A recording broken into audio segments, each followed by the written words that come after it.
Crucifixion.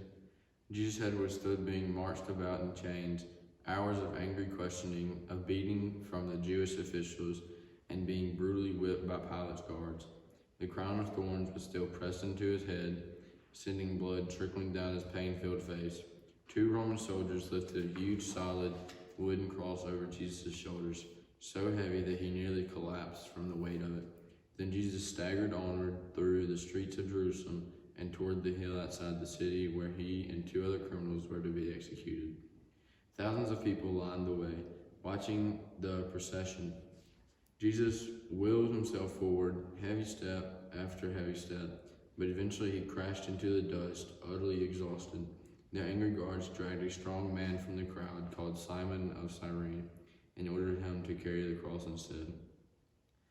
People in the crowd yelled insults and spit on Jesus as he stumbled by, but Jesus caught sight of the sorrowful faces of many friends he had made too.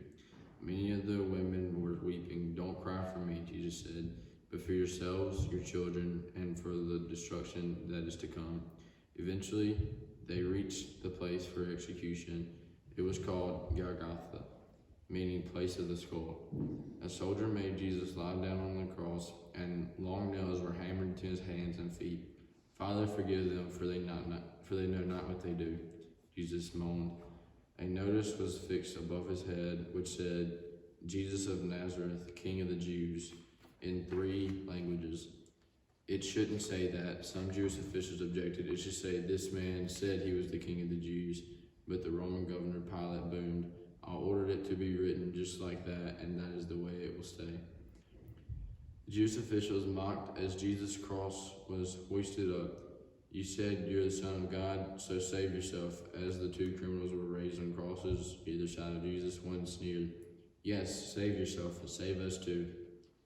"How dare you?" the second thief groaned. "We deserve this, but Jesus is innocent."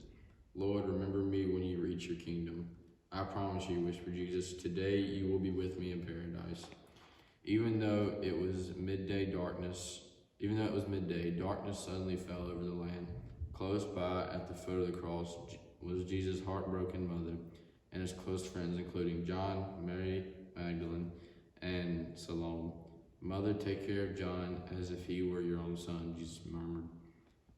"John, look after my mother as if she was your own." Jesus hung in agony on the cross for 3 long hours. Then he lifted his head and cried aloud, "My God, why have you abandoned me?" Somebody rushed to lift a stick with a sponge on the end that had been dipped in wine so he could have a drink.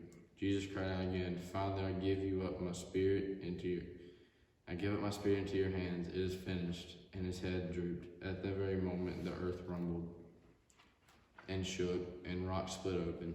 People said that the great curtain in the temple ripped from top to bottom. Others said they saw graves open and spirits rise from them. A Roman officer at the foot of the cross looked up and gasped, "This man truly was the Son of God."